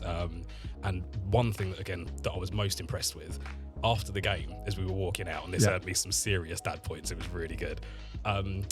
Taryn said, "Oh, I know this guy," and tapped me on the shoulder. So rather than me spotting him, he spotted me. We've only met each other a couple of times, but do you know what it was? It's because of your haircut. He thought, "Hang on, Tim Duncan. I'm sure he's bigger than that." Yeah, he's closer to 7 foot than 5'10". But yeah, it was and we ended up. So as we were like leaving the arena, had like a 10-minute conversation as we walked back to the car park and like telling us about what he's been up to. Nice. So for the rest of the journey home, my son was like, "Oh, Dad, you actually know him? Like, I've seen you share bits on like Facebook." Of course I do. It's like, "No, we're mates. We're mates." Yeah, of course I do. So, like, this is amazing. Earned me some decent points there, but Taryn. I think it's going to be again. This is something else that I think potentially in the future they would make an interesting guest because they come from it from a different side of basketball. It's not necessarily. Don't get me wrong; they're both good competitive players, but they come from the entertainment side of basketball and look at it from a different way. I mean, these guys have done some big shows. They've done Abu Dhabi, Dubai, NBA performances, or just big sports complexes and hotels and things like that are opening. Yeah, they've been and done the entertainment there. So well, we when we talked to I think it was Jason Colgan, but when we also talked with I think it was Carlin Irish, he was mentioning how when they had various things going on back in the 80s, because the captain at the time obviously previously come from Harlem Globetrotters. Oh, Alan Cunningham. Yep. Yeah. He decided to entertain some of the crowds because they were doing some like advertising stuff and it was delayed and something's going on. So he was just doing all the stuff. And similar sort of thing, like the ball spinning, getting the kids involved. Exactly. And you go, we're talking 30 years on, but it's like all that stuff is still not only relevant, but the entertainment value of it is still so much there. It captures people's attention. Again, another example of that torch being passed. It's a different era. But yeah, it's amazing. Again, sorry, we're going off track as we always do. I don't know if I mentioned to you before, but Alan Cunningham is one of the reasons that I first got involved or first knew what basketball was. Really? So yeah, this was when would it have been? This must have been about 80. So I moved to Portsmouth in 88. Yeah, I moved to Portsmouth in 88. So my school, Meon Middle, had every year they'd do this like sports day where they'd invite people from local sports teams in as an experience. We had 2 years in a row. Paul Philp came in the first year. The following year, it's the other way around. Alan Cunningham came in the first year, and then the following year, Paul Philp came in to show us what basketball was, and that was my first experience of basketball. And from that that's point not on, a bad start, is it? If you're going to start somewhere, start at the top. Why not? But yeah, so that was had they not come into my school, I don't know whether we'd be here having this conversation today. Where dreams come alive. But yeah, well, I mean, look, they held the trophy in Birmingham. Yes, yeah, which is a bit more central. and that was a big show. Yep, it was a big show. This one I did it in the O2, and you obviously know why, because it is a great venue. But there was I want to say an argument to say, well, London are playing their home turf thing because it's Almost, yeah. and it felt like some it. players, I think it was actually Sam Decker, believe it or not, actually took a photo saying, "Shall I swim over today?" Because his flat or where he was at was actually literally the other side of the opposite the Thames. O2, and you're like, Fair. that's hilarious. If you'd have done that and just got in a canoe and just been like, "Yeah, I was going to pop over the Thames," That would have been a great Yeah, marketing bit. don't want to get any of that water. Yeah, this is how we go to the games. It would have been hilarious, but If you listen in BBL next season, yeah, you'd have been tired for sure doing that. But there was an argument to say, well, you've just gone where all their fans are anyway, sort of thing. But the reality is, how many fans would travel back up to go do that? I don't know. You just got a lot of the Cheshire people. Yeah. But ironically, Birmingham's even further away for us, people in the South Coast. Yeah. So it's where's the most connected place? I guess that's where you got to look at it, really, isn't it? And I just always find it funny that Manchester is like got the home of basketball, and that's the main hub, isn't it? Yet they don't hold the big games there. They don't hold the big games there. I mean, the training camps for England and GB and things like that are up in Manchester. Yeah. But as far as actual big games, because it's the centre of the UK of England, right? yeah, well, I mean, okay, maybe geographically, but in terms of it, people getting there, no, absolutely. it's terrible. But we digress. Anyway, no, that was. We just want to put that excerpt back in because it was just we totally sort of went down the whole thing about talking about blue dogs and everything. These rabbit holes we end up going down. Absolutely, but back to the show. Right, anyway, sorry. Mark's giving me an evil look because we're talking about beers. Right, so the men's final. What a final. It was such a game. It's taken us 57 minutes to get to this bit. What a final. I do gone want to round the say house there, it was haven't one of those games, and I love both teams. I know you guys, it's not even that you don't like London. There's such a financial gap between them and the rest of the league. Everybody wants to see them fail. Everyone also loves an underdog. Yeah, absolutely. And when you've got, I always call them the juggernaut. The London Lions are a juggernaut. And then you have that underdog. It's really easy to root for the underdog. absolutely. That's how I've always looked at it. But it was such a good game right from the get-go. You could see both teams really wanted it to the point where, and this isn't something that I've seen him do previously, I don't think it's part of him. I was surprised Rideau didn't get an unsportsmanlike foul early on. There was the Josh Sharma drive where he just went right under him. It was not a basketball play, and it was just called as a standard foul. And I was like, oh, how? I think that was one of those cases where, because it was like 2 minutes into the game, the referees didn't want to set a precedent where, I want to say hard fouls, they didn't want to take away from the defensive efforts of the players, so they didn't want to say, right, we'll call that as an unsportsmanlike, because I've seen so many unsportsmanlike fouls called in the BBL this season that I've gone, that he was going for the ball. Yes, he's taken the guy out, but it was a basketball play. This one wasn't at all. In the NBA, I think that you see it a lot where you see the franchise players do a foul and they just go, or T or intentional, whatever, and they just go, that looked like a standard foul. Or the other one I see a lot, they go, that's a travel. Yeah, when it's Travel first, done. And you go, oh, right. But you're right. A foul should be a foul. Yeah. And they need to call what they see, not because it's a big player, because it's a franchise player. I don't want to take him out of the game. I don't want to get him into a situation where he's having to stifle what he'd normally do. But yeah, it did get chippy very quick as well. I think the refs were under that. Though. I think the refs were under that. Keep the flow of the game. Yeah. That's how it felt at the beginning. Like, let's not call the tippy-tappy stuff. Let's just keep things going. And just, if you're going to have to call someone for it, just if you're going to submarine him, go on. Yeah. But there weren't too many wild fouls. No, it's fair to say. But I thought the reffing was a little inconsistent. If I'm absolutely through the game. Sorry, that was going to be exactly what I was going to say. Was the inconsistencies? Stole your thunder. There was some things they were calling. You're thinking, you let that go on the last play. Why are you now calling it on this one? And what I was trying to do, it was an awkward one because like you guys were saying, it's different experiencing it, watching it on TV to watching it in person. But at the same time, I didn't want to take away from my enjoyment of the game by trying to focus on the referees, because when it got a bit inconsistent, I was like, is it that same referee that's calling things Yeah. and the others are letting it go? Or is it just Was there one play? ref when you were there? Was No, that's what he's saying. He didn't focus on which one it was. Yeah. I didn't want to take away from just enjoying the game. No. I didn't want to just focus on that. it's easy to do? And as a player, personally, there's nothing more frustrating. I've always said the same thing. Refs can be good or bad. It doesn't matter. As long as they're consistent. Absolutely. Be consistently bad, be consistently good. Then you know what to do. You know where you are Yeah. then. Where it gets extremely frustrating, where you get hammered. You get hammered, really strong foul, and it's like no foul, and then it'll be a tap down the other end. And they're you're calling like, it, yeah. because you don't know what to do then. You're like, well, you change your way of play. Personally, I've always found I've said to a referee once, as a coach, I was like, I'm actually telling my players not to play defense here and back away because of the way it's getting called. of how you're reffing. You're changing the way we're playing. Yeah. I've told and I said to her, I've told that we're jacking up threes. Yeah. Pass around, jack up threes, 5 out, let's go. Yeah. And really interesting, when I said that, they started being consistent. It was like, all right, guys, let's go back to what we do. Let's play our normal play. Anyway, right. So, yeah, great game. It was, I think, Crowd were up for it, weren't they? Oh, absolutely. And That came across amazing on the TV. Yeah. the crowd were going at each other as well. So when, for example, the Cheshire group, where they were all together, they were loud. Where they were relatively close to the, so we had, where we were roughly on halfway, we had Cheshire down to our right, and then the bulk of the London supporters were down to our left and sort of in the area that we were sat in.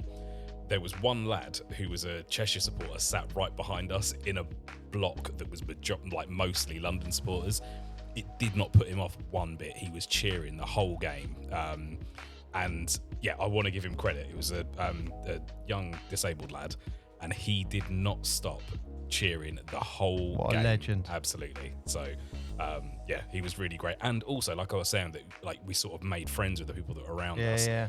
The London supporters that were sat either side of him during timeouts, during like quieter periods of the game, they were chatting to him as well. So yes, there was a confrontation like during like the play. They were butting heads and trying to out cheer each other.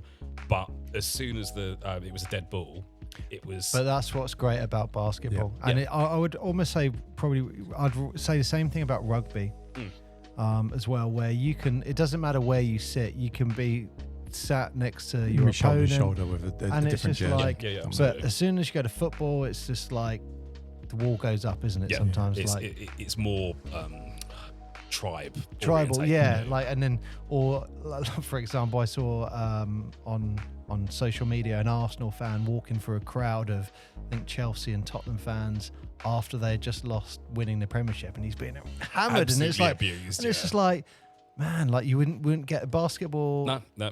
rugby. It'd be a bit of banter, and It'd that'd be a bit of banter. wouldn't It be might a- even be an arm around the shoulder saying better luck next year or something Yeah, like that. yeah, I was in Miami when Vince Carter did the dunk on Alonso, Oh, wow.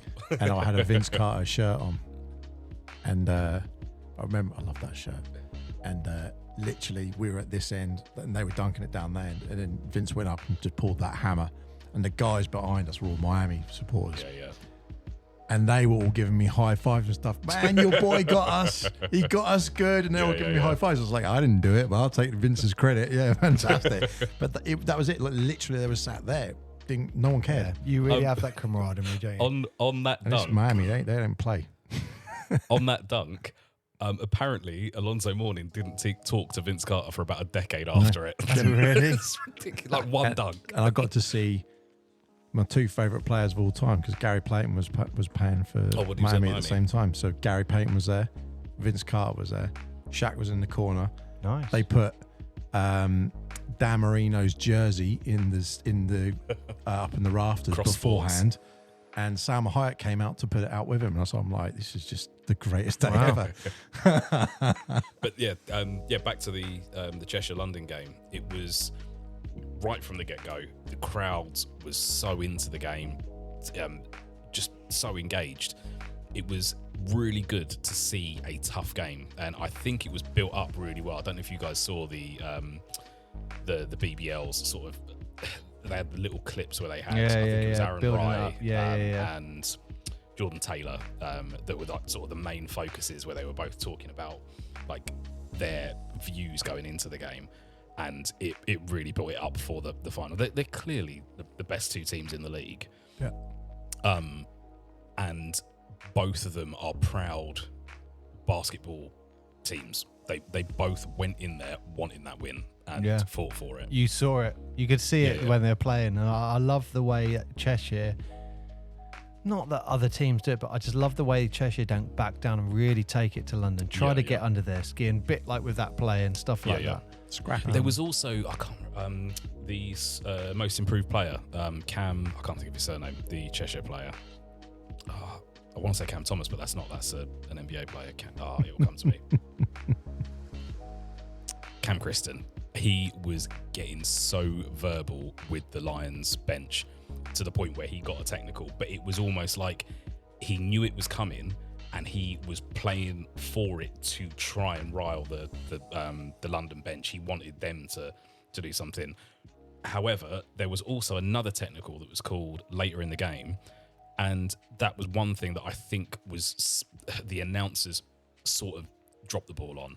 They didn't explain what the technical was for. It was, and you guys have commented on this before, when something gets a little bit chippy or it gets potentially a little bit aggressive, they almost try and shy away from it and focus on something else. Yeah. Whereas this one was, something had happened. I think Look at this new sticker we have on a wall. It looks so amazing. There's a full court punch up.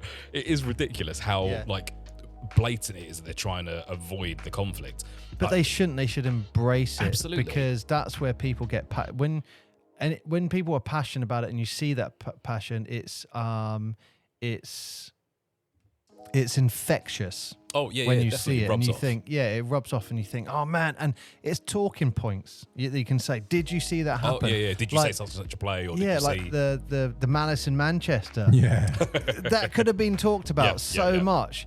I think sometimes properly swept under the carpet. It gets politicised, and they go, right, hang on, and we got to be careful about this. Let's bring HR in and talk about health and safety. It's like, come on, just talk about it. And and openly embrace it, and just say, look, someone had the wrong attitude. Someone probably did something he shouldn't have done. Did or said He's going to hold his hand up in a few days' time and get on with it. But I think it's not just basketball.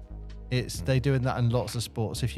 If you watch football, something will happen, and bam, all of a sudden you're focused on someone watching what is happening. Is what you see a lot. But it's a big personally, problem with all sport. I think they should embrace. Hey, look, in the NBA, a little. I mean, we call it handbags, where there's a little scuffle, a little push, like back and forth.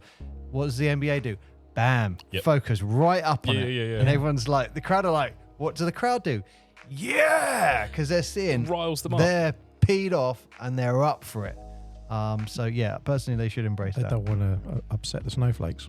Simple as that. Yeah, and I think someone might write to points of view and say they sort of disturbing. Points of view. Mark, disturbing our episode. national listeners are not going to know what points of view are. It's a show that is utter trash, and you shouldn't watch it. I used to love Points of View. Really? Yes, absolutely. There's nothing better than listening to people complain. It is basically aimlessly. a very British show where people, as Elliot said, they write in about their complaints, and it's just... Dear Points of View, I recently watched a basketball game and I was upset because the players were pushing each other, and it made me feel very lonely and sad. The man used bad language and I felt aggrieved. Wow. Don't watch it. But then. I managed to stay up all night and write this 10-page letter. I wonder how did humanity survive before this crap? In bliss, I'd imagine. It's like just giving people a chance to vent. That's all it was. Yeah, blissful ignorance. Anyway, right. So hang on, cool. hang on. Yeah. Did you write to Points of View? Never. Of course. Oh, I'm just thinking about this now. There's all these pseudonyms. He's got all these separate names. I just grumbled to myself. He wrote, after listening to your show, please send this letter to Karen. I support her fully. But listen, Elliot, you've got a kindred spirit in Paul who loves to write off to Sky and the BBC. He likes writing emails. I've seen change this season, so... Taking credit for that? These facts speak for themselves, Mark. If people don't ask, things don't change.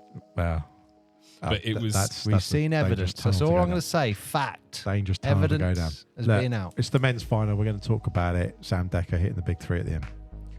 Really well, it was a well-worked play. It Well, was either Well, going hang to be... on. What about Cheshire coming back and back there and was back? Oh, but that's what we were saying. They were just scrapping. They would not let London go. They were just constantly like, we're going to have a little stretch. No, we're going to. And then they came back, and then they were just, you're going to get 3 points. I'm going to get 3. You're going to get 2. I'm going to get 2. You're going to be, and they were always like one that behind. Yeah. And they just could not. I was shouting at the telly quite loudly. And I don't normally do that, but I was getting so frustrated with Cheshire.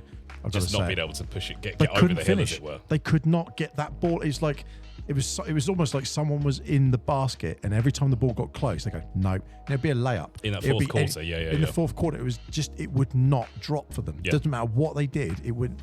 And then there's a couple of desperate shots. I know Aaron Rye threw one up at the end. And there was some desperate plays, but a lot of it was just that ball is not going in. Yeah. I loved Matt Morgan's penetration as well. Ironically, he had 3 assists in that game, 2 of which came right at the end, one of which was the dish out to Sam Decker. But I mean, what a player! What a player!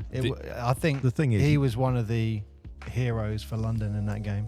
But you can't. I mean, there's a few people I've seen sort of mention some things about it on socials, but I think their point is valid, saying if you're going to leave someone unguarded on a defensive aspect, and you've got to pull Cheshire up on that a little bit. Yeah.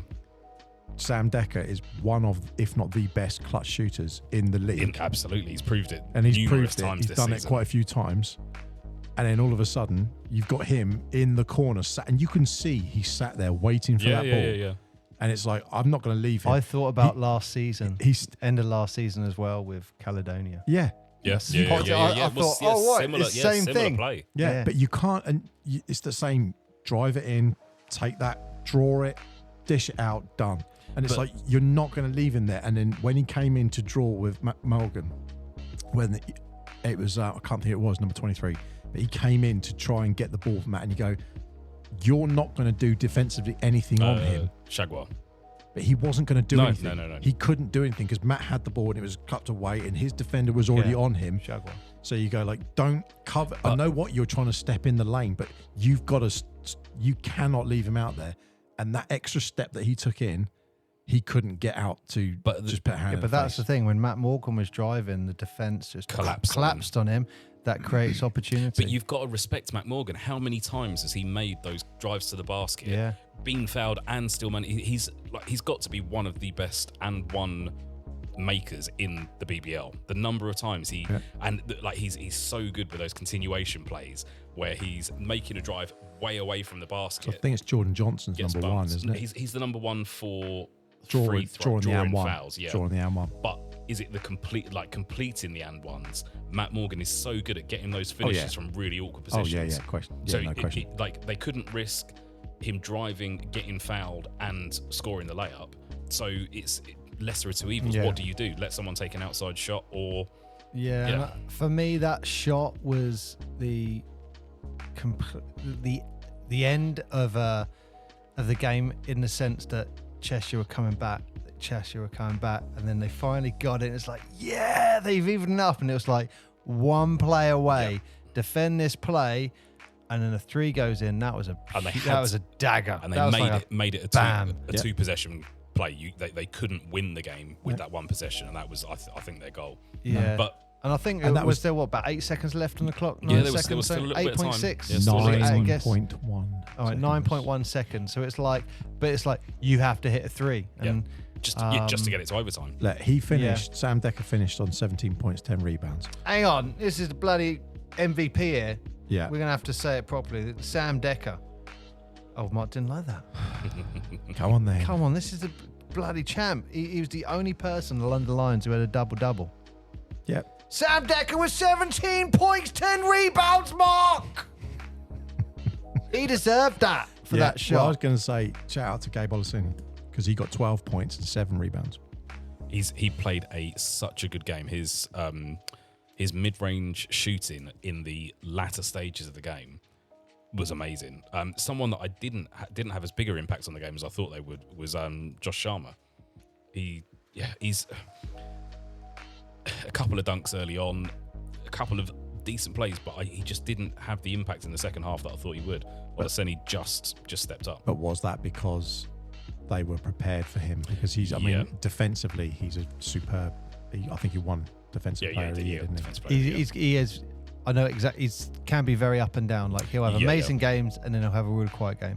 Amazing game, and quiet game. He's always a lob threat, but I think because Cheshire are a well-drilled defensive team, they took that backdoor cut out that he's quite handy at getting. And I think they would have looked at his performance against Newcastle as well and taken that into consideration. But you have to say, LaQuincy Rideau, he was 2 assists away from a triple-double. Yes. So I think it was 21 points or 20 points?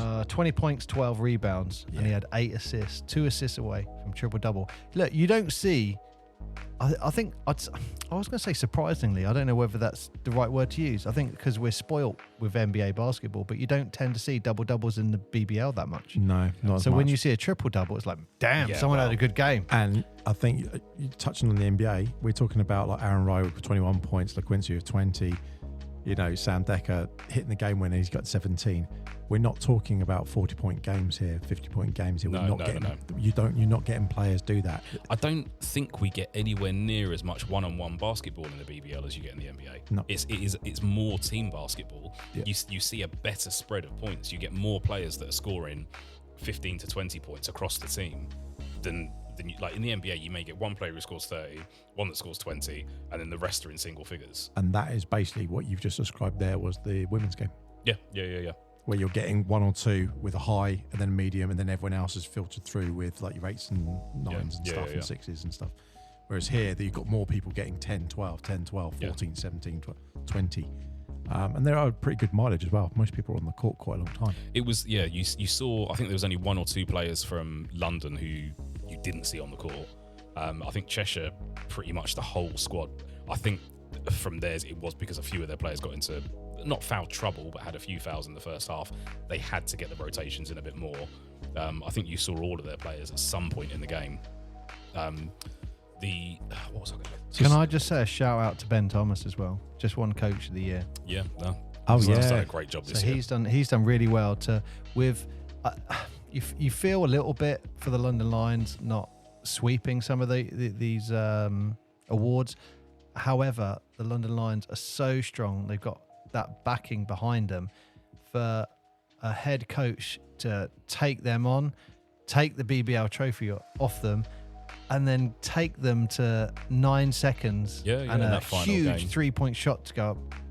I think he probably deserves that. I think the Lions, they were burnt by that trophy loss. It did feel sort of similar to the trophy game where the Lions went ahead in the first half. Then in the third quarter, the Cheshire crept back into it. And then in the fourth, there was a real push. In the trophy game, Cheshire managed to get over that hump and get a lead and managed to win the game.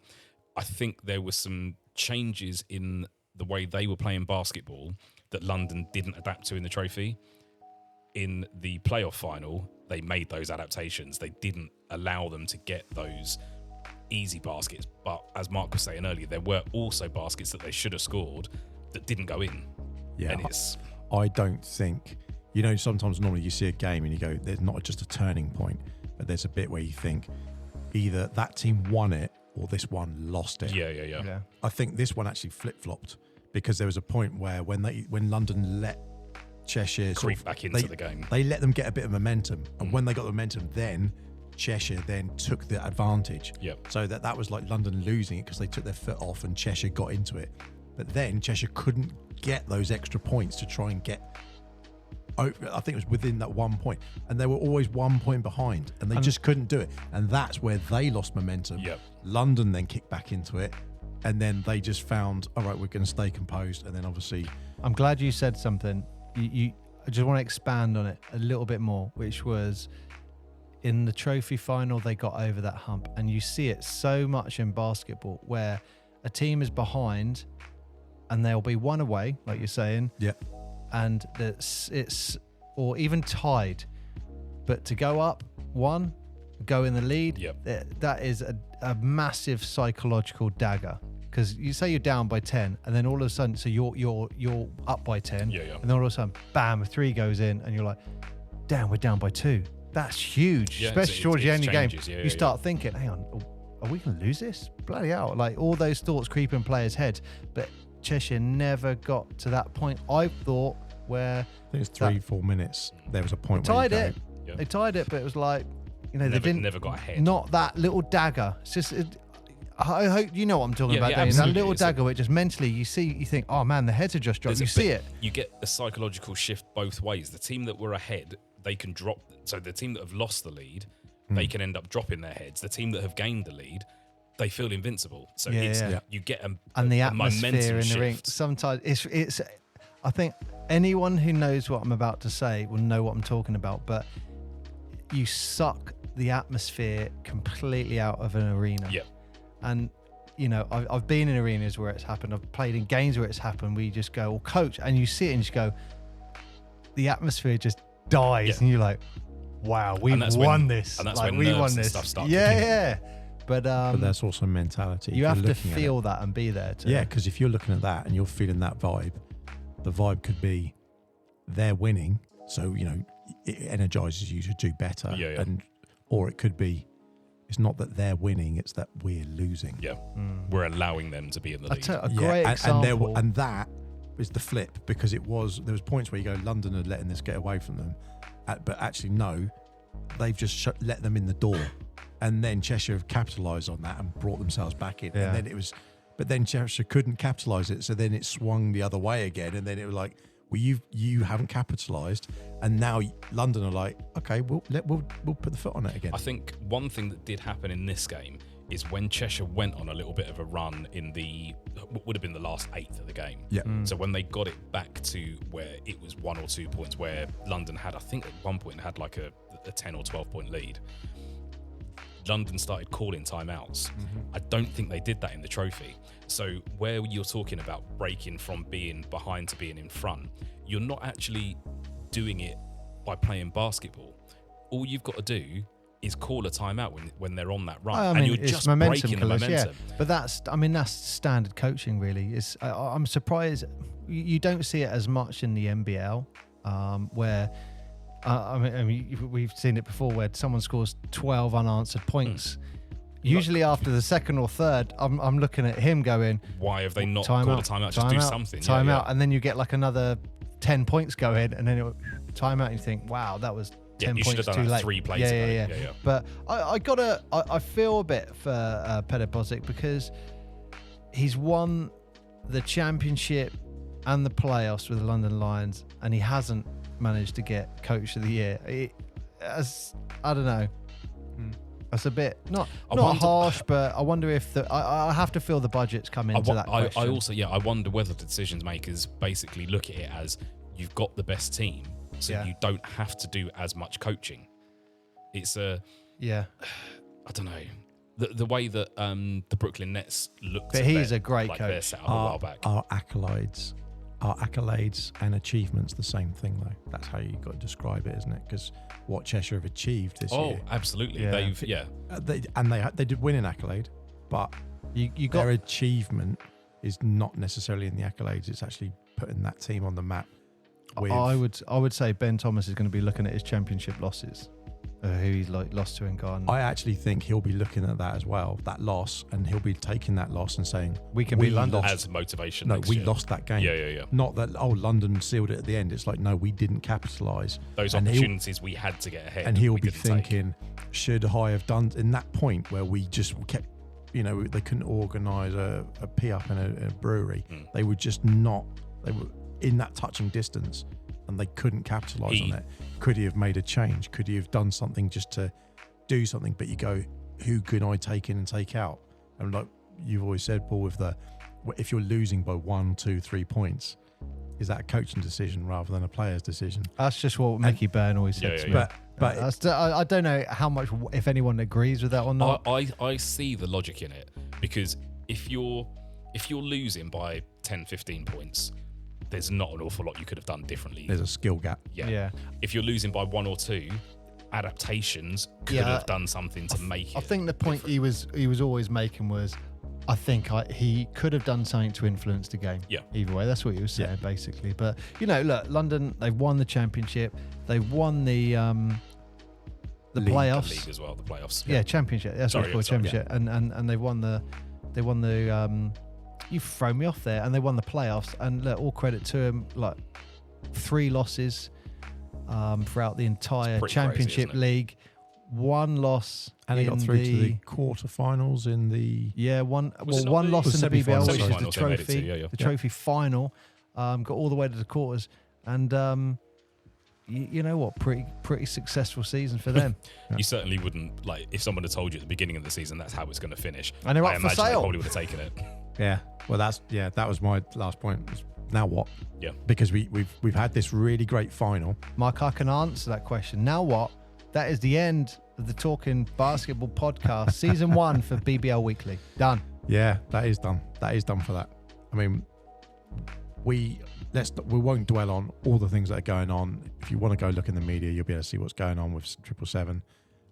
They've had a few challenges this week. They've added some even worse ones, and it's I'm not saying not looking good for them, but there are knock-on effects that are having with the other games and other football teams and other stuff that could have an impact on our league and the London Lions themselves.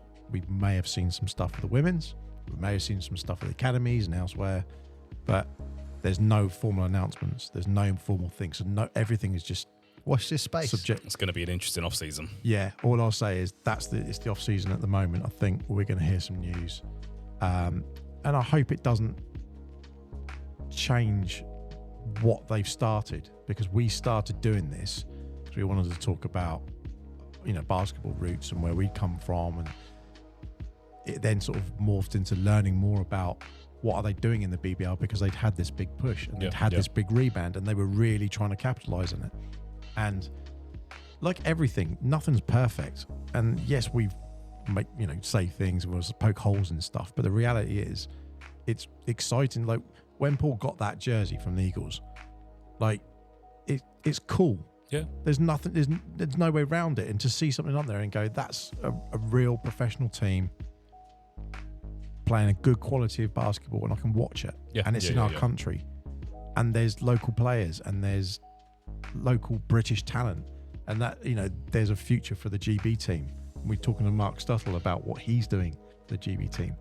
There's all positive things going in the right direction. So it'd just be a shame if the league or any of those sort of things have fallout from everything that's going on, but we don't know. I really hope they manage to continue this momentum that they've managed to get this last, especially this season where I've been following it more closely than I have for a long time. Well, we'll find out what happens in off-season, and then we'll let everyone know, because obviously we'll be doing the podcast still. Well, Mark, I've got an announcement. Actually, I won't do a spoiler, but I will say we got some fantastic guests coming up. I'm talking to a couple of BBL clubs now, so we're going to have some BBL representatives coming on from the clubs and stuff like that. Nice. So that some good characters coming on. Get some inside information. So we'll see, but we like doing the interviews, and we're going to keep that going definitely. And in the off season as well, we obviously have the Olympics, so that's going to be interesting because we see everything that's going on there. There'll be lots of other teams.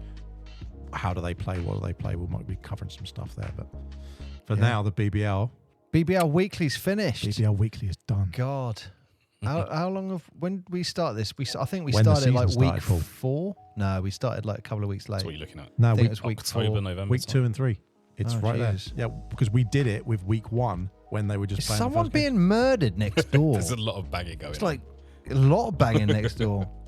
I'm- Mark, you need to go next door and say, look, this is Talking Basketball Podcast Studio. You need to shut the hell up. You've got your on-air sign outside. I said, if you can chop them up into smaller pieces, it makes it easier to get We rid have of. got the on-air sign on. What are they doing? Who knows? Hopefully the listeners can't hear this, but Rude.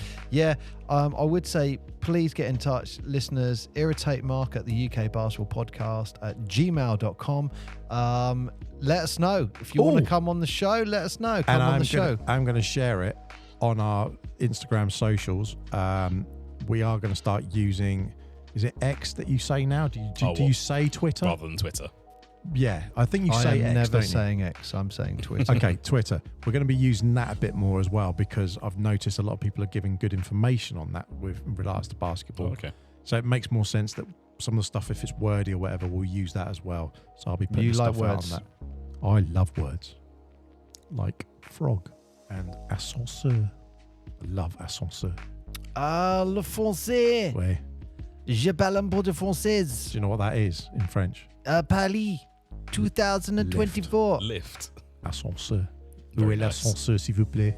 Many things sound better in foreign languages. Amazing. You know, when this Merde. podcast first started, like this was when, I mean, whilst I'm saying this, find out how many listeners we got at the moment in like this last month whilst I'm saying this. But Oh, when- dance for me, monkey. when Go we find that out. when we first started, I think we might have had Trot like, off. oh, I thought, oh, he's actually He's actually gonna do going it. off. We used to do the, I think when maybe it was about 1,000 listeners every month. We applied to go to the Olympics, like in You were 2024, telling me about preparing, this. Yeah. and we got an emphatic no. But they were pretty good about it, though, weren't they, Mark? They gave you the information you needed. They said didn't you they? need to go through, your country. Told you the channels that you need to Yeah. follow to. And we were like, do you listen to the show? Do you want not to know who I am? Do you want to see this screenshot of our downloads? Everyone's listening. Hey, while we got Elliot on the show, we haven't anyone shoot a shot in a while. Do you want to shoot a shot? Oh, give it a go. Yeah, let's do it. What is it I'm looking up for now? The latest downloads. numbers. The latest numbers, all time 337,000. 337. That's pretty good for streams. 7-8 months, isn't it? Not bad going. 67.1 thousand streams In the last 30 days. That's not too bad. Wow, that's not numbers that you were expecting when you first started. This is it. No. No, like I was saying to Mark, he was like, "Hey, we had 250 downloads in the first week." I was like, "Wow, that's cool. Yeah. That's really cool." You're thinking it's just going to be like 10 families and friends. Yeah, and then it was like it got to a point where it was like I was saying, "Hey, we got 250," and Mark was like, "It's 500." I was like, "Oh yeah!" And then it was like I was telling something, it's now 1,000. It's like, "Oh, okay, very cool, very humbling," is what I'd say. Oh, nice. So right, Elliot, you go and shoot your shot. Let's give this a go. The first person to score the first shot was Jason Colgan, wasn't it? No, Steve Ware. Steve Ware was always the last one. Mark, Jason Colgan was the first shot, I think. Oh, Then okay, it was, sorry. First person to score a shot. Yeah. and then I it can be forgiven on was So Mark Jackson, ex BBL legend, who's the first person to score the second shot, and the third shot was Steve Ware. So you can't have a shot named after you, but you can definitely shoot your three that's shots. it's probably coming up for about a year. What But is? when we did the very first one where we were talking about the history of it. Oh, the history of like Portsmouth basketball. and Yeah, stuff. because that was like June, July-ish time. The temperature feels about the same but in this room. I remember yeah, that. it's like the Satan's butt fans crack now in here. But of course, then that was on All the those old stats channel. didn't come across the new channel. Yeah, there was only like 3,000 or 4,000 or whatever. But I started this channel that everyone's listening to now, September the 11th, because I had foresight to have a nice, memorable date, like an idiot. But yeah, so that's when all of the old episodes got uploaded onto this channel. So There you go. there we go. Rest was history. Right, Elliot, shoot your shot. Give it a Shoot go. it. I have to commentate this because I can't see anything. Hey, we should invite listeners to the studio so they can Just to shoot shots. shoot shots. Any listeners want to come on the show, email ukbasketballpodcast@gmail.com, and if you're down the south, we'll get you on, right, Mark? And no psychos or murderers apply. Right, Elliot is lined up to shoot the shot. The ring is out. He's coming from a baseline shot. Bit like what we saw in the BBL player final with Sam Decker in the last 9 seconds of the game. Is basically that shot that Elliot's about to shoot now, but on a child's ring. Here we go. That is what is called an air ball. Good owl special. Good owls don't shoot air balls. Right, here we go. Short. Was it still an air ball? 2 air balls. Stevie Ware shot. You broke something. Terrible. One for luck. Go on then. Long. Wow, Elliot, you've made an impact with your shots. Well, I mean, rumor has it that because Elliot has been running recently, he's actually extremely fatigued from his 5K running. I always preferred rebounds to shooting anyway. That's my line, so you can't have that. That was my line. But yeah, thanks for coming in, dude. No, I appreciate it. Thanks for having me again. And we won't be here next week. We will, but just not on this one. We'll be doing something else. We'll be talking about gardening. And actually, I've got an announcement to make. Next week's show is about badminton. I won't be here. Well, this is the last show of the BBL weekly little mini-series episodes. So I'm going to end it on this. Unless you're going to say anything else. No. Goodbye. Goodbye. Goodbye.